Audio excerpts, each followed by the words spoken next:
I started in May and I was single mom, okay, divorced, 3 kids, and I was working 70 hours or more a week as a single mom.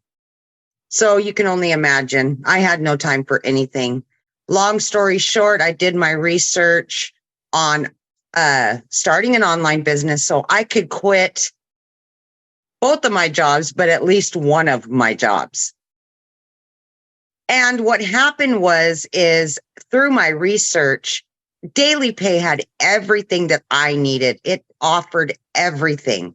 I'm not tech savvy and I knew nothing about the online world.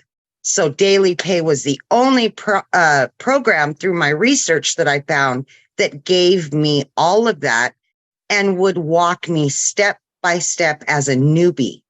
So I signed up, and once I got started, I noticed that they were already in the process of doing a 90-day breakthrough.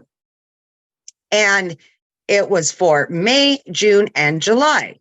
And you could accomplish making over $18,000 in those 90 days if you followed the processes that were given to you. So I said, okay, I'm like a week and a half into it. I'm going to jump in and I'm going to take this challenge. So